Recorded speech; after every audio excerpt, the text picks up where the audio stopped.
దేవుని నామానికి స్తోత్రాలు. దేవుని వాక్యం ప్రతి ఒక్కరు కూడా ప్రత్యేకమైన వందనాలు తెలియజేస్తాను. హల్లెలూయా, హల్లెలూయా, హల్లెలూయా. అబ్రహాము కాదేశుకును షూరుకును మధ్య గల గెరారు దేశంలో కొన్నాళ్ళు నివాసం ఉండడం జరిగింది. అబ్రహాము సారాను తన చెల్లెలుగా చెప్పుకోవడం ద్వారా గెరారు దేశపు రాజైన అబీమెలెకు సారాని తన ఇంటికి చేర్చుకోవడం జరిగింది. ఒకనాడు దేవాది దేవుడు అబీమెలెకు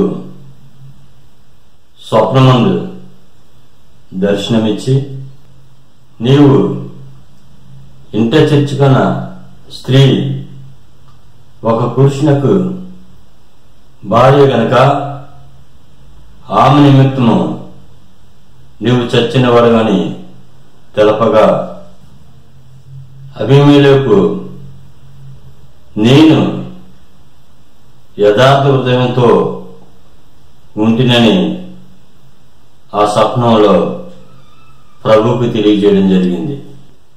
దానికి ప్రభువు, నీవు పాపం చేయకుండా అడ్డుకుంటుని అతడు ప్రవక్త, అతడు నీ గురించి ప్రార్థన చేయును, అతని భార్యని అతనికి అప్పగించుము. నీవు అప్పగించిన ఎడల నీవును నీ వారందరూ కూడా నిశ్చయంగా చచ్చెదరని ఆ స్వప్నంలో ప్రభు హెచ్చరించడం జరిగింది. హల్లెలూయా, హల్లెలూయా. ఆదికాండము 20వ అధ్యాయము 7వ వచనం ఒకసారి పరిశీలిద్దాం. కాబట్టి ఆ మనుషుని భార్యను తిరిగి అతనికి అప్పగించుము, అతడు ప్రవక్త, అతడు నీ కొరకు ప్రార్థన చేయును, నువ్వు బ్రతుకుదువు. నువ్వు ఆమెను అతనికి అప్పగించిన ఎడల నీవును నీ వారందరూ నిశ్చయముగా చచ్చెదరని తెలుసుకొనమని స్వప్నం ముందు అతనితో చెప్పాను. తెల్లవారినప్పుడు అబీమెలెకు లేచి తన సేవకులందరినీ కూడా కబురు పెట్టి తనకు స్వప్నంలో కలిగిన విషయాలన్నీ కూడా వారికి తెలియజేయగా, వారందరూ కూడా ఎంతగానో భయపడడం జరిగింది.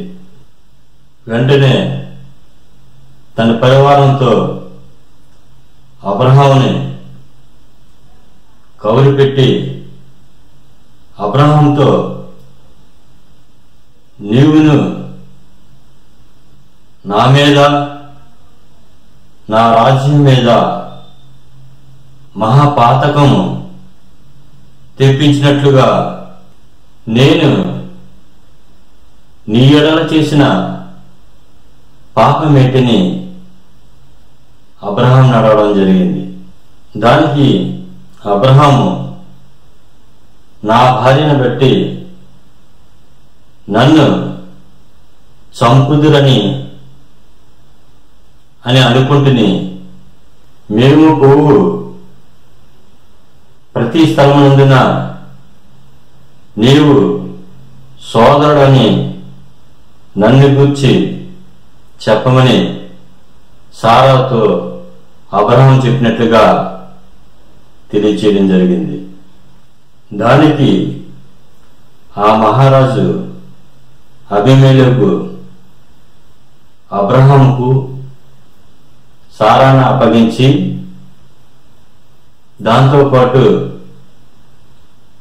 గొర్రెలను గొడ్లను దాసీలను కూడా అబ్రహాంకి ఇచ్చి, ఇదిగో ఈ దేశము నీ ఎదుట ఉన్నది నీకు ఇష్టమిచ్చిన స్థలమునందు కాపురం ఉండుడని ఆయన తెలియజేయడం జరిగింది.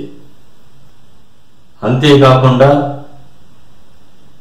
నా ప్రాయచిత్తంగా 1000 రూపాయలు నీ అన్నకి ఇచ్చుచున్నాను, అందరి ఎదుట ఇచ్చుచున్నాను కాబట్టి ఇంతటితో నీకు న్యాయం తీరిపోయిందని అభిమేలెకు అందరి ఎదుట తెలియచేయడం జరిగింది.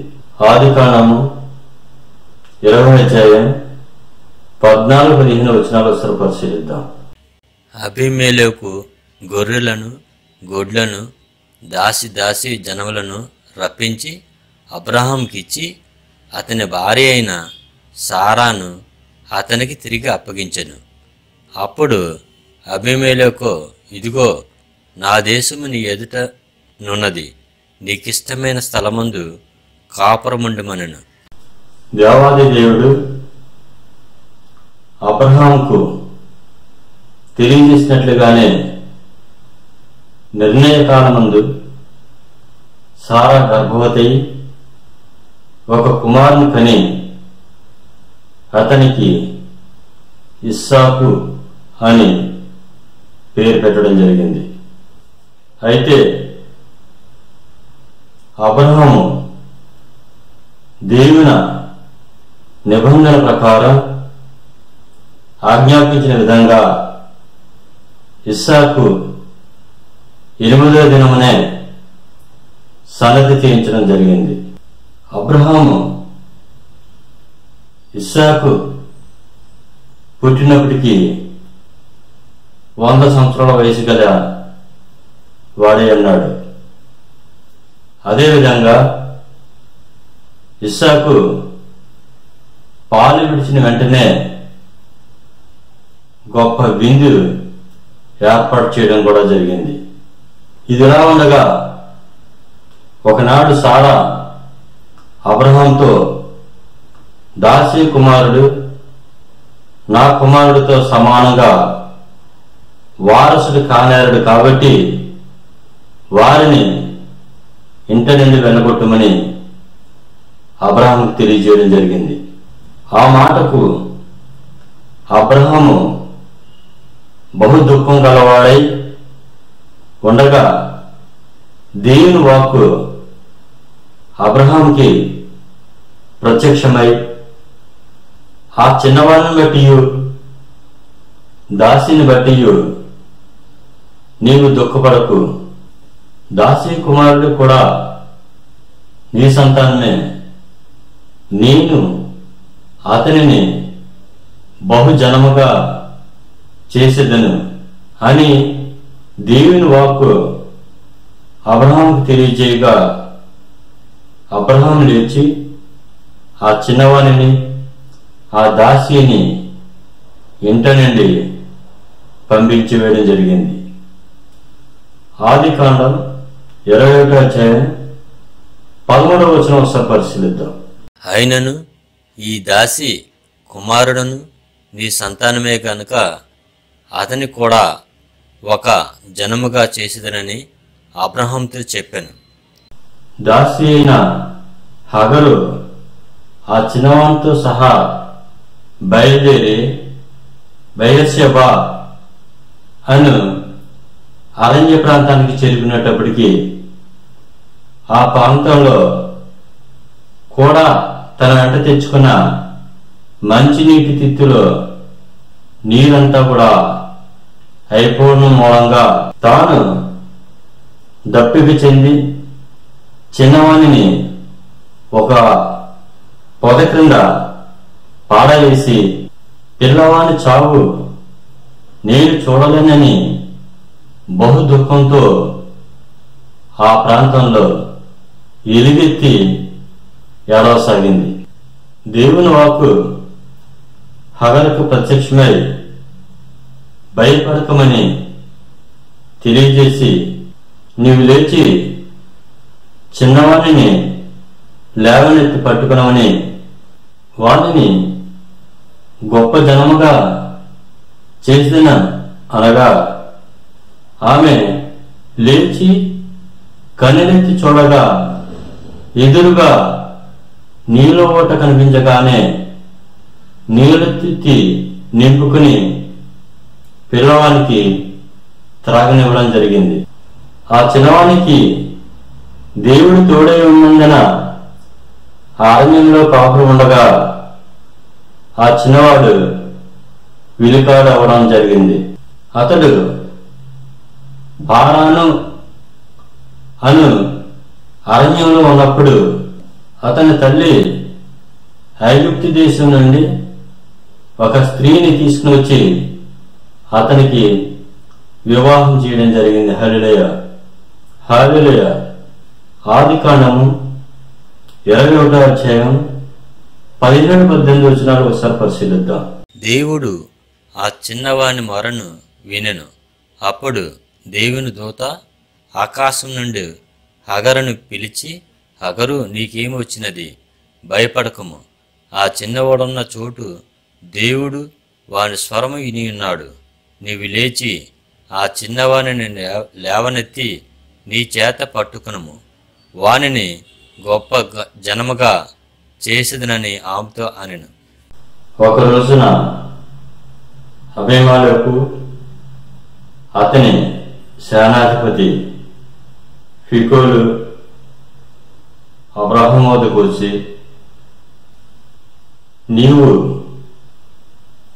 చేయు పనులన్నిటిలోనూ కూడా దేవుడు నీకు తోడై ఉన్నాడు గనుక నీవు నన్ను నా పుత్ర పౌత్రాతులను వంచకూడదని నేను నీకు చేసిన ఉపకారం చొప్పున నాకును పరదేశీగా ఉన్న ఈ దేశమునకు చేసేదనని దేవుని పేరిట నాకు ప్రమాణం చేయమని అబ్రహాంని అడగడం జరిగింది. దానికి అబ్రహాము వారి సన్నిధిలో ప్రమాణం చేయుట జరిగింది. ఆదికాండము 21వ అధ్యాయం 23వ వచనం ఒకసారి పరిశీలిద్దాం. నీవు నన్నైనను నా పుత్ర పౌత్రాదులైనను వంచింపక నేను నీకు చేసిన ఉపకారము చొప్పున నాకును నీవు పరదేశీ అయి ఉన్న ఈ దేశమునకు చేసేదనని దేవుని పేరిట ఇక్కడ నాతో ప్రమాణము చేయమని చెప్పాను. ఒకనాడు అబీమెలెకు దాసులు బలాత్కారంగా తీసుకున్న నీలమోహ విషయంలో అబ్రహాము అబీమెలెకును ఆక్షేపించగా దానికి అబీమెలెకు ఆ పని ఎవరు చేశారో నేను ఎరగను, నువ్వును కూడా నాతో చెప్పి ఉండలేదని తెలియజేయడం జరిగింది. దానికి అబ్రహాము గొర్రెలను గొడ్లను తీసుకుని వచ్చి అబీమెలెకు ఇచ్చి వారిరువురి మధ్య ఒక నిబంధన చేయడం జరిగింది. అబ్రహాము అబీమెలెకుతో మాట్లాడుతూ, నేను ఈ బావి త్రవ్వించినందుకు సాక్షార్థం ఈ 7 గొర్రె పిల్లలను నీవు తీసుకోవాలని తెలియచేయడం జరిగింది. వారి మధ్య జరిగిన నిబంధన అనంతరం అబీమెలెకు సేనాధిపతి అయిన ఫికోలు తిరిగి వారి దేశమైన ఫిలిప్పీ దేశంకి వెళ్ళిపోగా నిబంధన చేసిన ఆ ప్రాంతం బెయేర్షెబాగా పిలువబడగా ఆ ప్రాంతంలో అబ్రహాము ఒక పిచ్చుల వృక్షం నాటి దేవాది దేవునికి ప్రార్థించడం జరిగింది. అబ్రహాము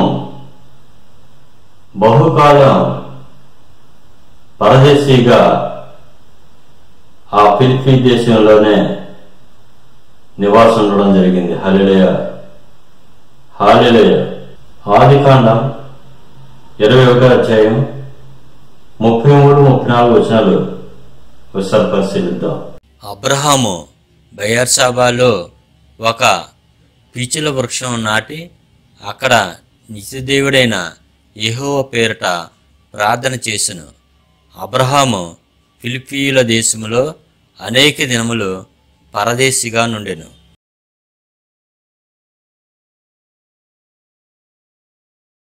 ప్రార్థన. పరిశుద్ధుడా ప్రేమ గల మా తండ్రి, మీ పరిశుద్ధ నామముకు లెక్కలేని స్తుతులు స్తోత్రాలు. ప్రభు మీ పరిశుద్ధ సన్నిధిలో ప్రభా ఎంతగానో వెయిట్ చేసి ప్రభా మీ యొక్క ఆశీర్వాదం పొందిన అబ్రాహాము సారా ప్రభా సంతాన వైద్యం కలిగజేస్తుంది. లెక్కలేని స్థితులు స్తోత్రాలు. ప్రభు ప్రతి ఒక్క కుటుంబంలో ప్రభా నిరీక్షించే గుణాన్ని ఇవ్వండి ప్రభా. మీ సన్నిధానంలో అనుదినం స్తుతిస్తూ ప్రార్థిస్తూ ప్రభా మీ యొక్క ఆశీర్వాదం కోసం ప్రభా ఎదురు చూసే వారికి ఉండే భాగ్యాన్ని కలిగించేయండి. దానికి తగ్గ ఓపికని ప్రభా నిరీక్షణ మాకు కలిగించేయండి. ప్రభు ఈ పాఠ్యభాగం ప్రభు ప్రతి కుటుంబాన్ని కూడా బిడ్డలను దీవించండి, ఆశీర్వదించండి ప్రభా. మీకు లెక్కలేని స్థితులు స్తోత్రాలు ప్రభా. మీరు చూపిన మార్గంలో నడిచి ప్రభా మీ నీతి వాక్యాలను ప్రభా చదివే భాగ్యాన్ని మాకు అందించేయండి ప్రభా.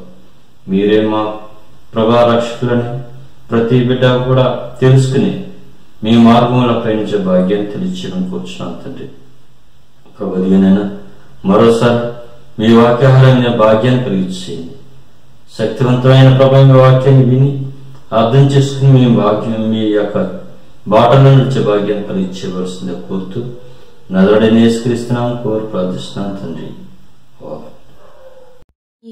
నీవే కావాలి ప్రభువుకు, నేడే చేరాలి ప్రభువును.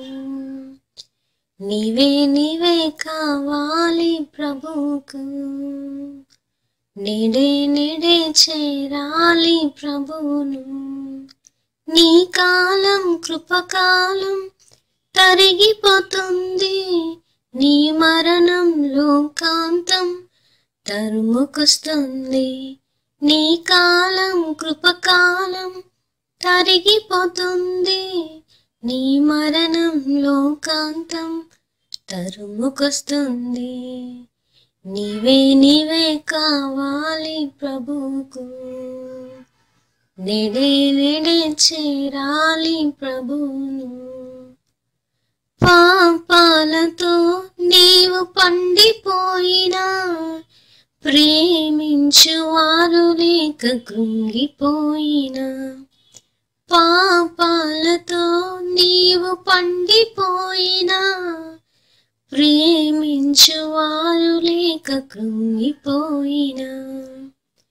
యేసుని చరణం పాపహరణం, యేసుని స్నేహం పాపికి క్షేమం. యేసుని చరణం పాపహరణం, యేసుని స్నేహం పాపికి క్షేమం. నీ కాలం కృపకాలం తరిగిపోతుంది, నీ మరణం లోకాంతం తరుముకొస్తుంది. నీవే కావాలి ప్రభువుకు, నేడే చేరాలి ప్రభువును. నీటి బుడగలాంటిది నీ జీవితం, గడ్డి పువ్వు లాంటిది నీ యవ్వనం. నీటి బుడగలాంటిది నీ జీవితం, గడ్డి పువ్వు లాంటిది నీ యవ్వనం. అధికుడవైనా అదముడవైనా ఆయన ప్రేమను కోరిపుడైనా అధికుడవైనా అదముడవైనా ఆయన ప్రేమను కోరిపుడైనా నీ కాలం కృపకాలం తరిగిపోతుంది, నీ మరణం లోకాంతం తరుముకొస్తుంది. నీవే నీవే నీవే నీవే నీవే నీవే కావాలి ప్రభువుకు, నేడే నేడే చేరాలి ప్రభువును.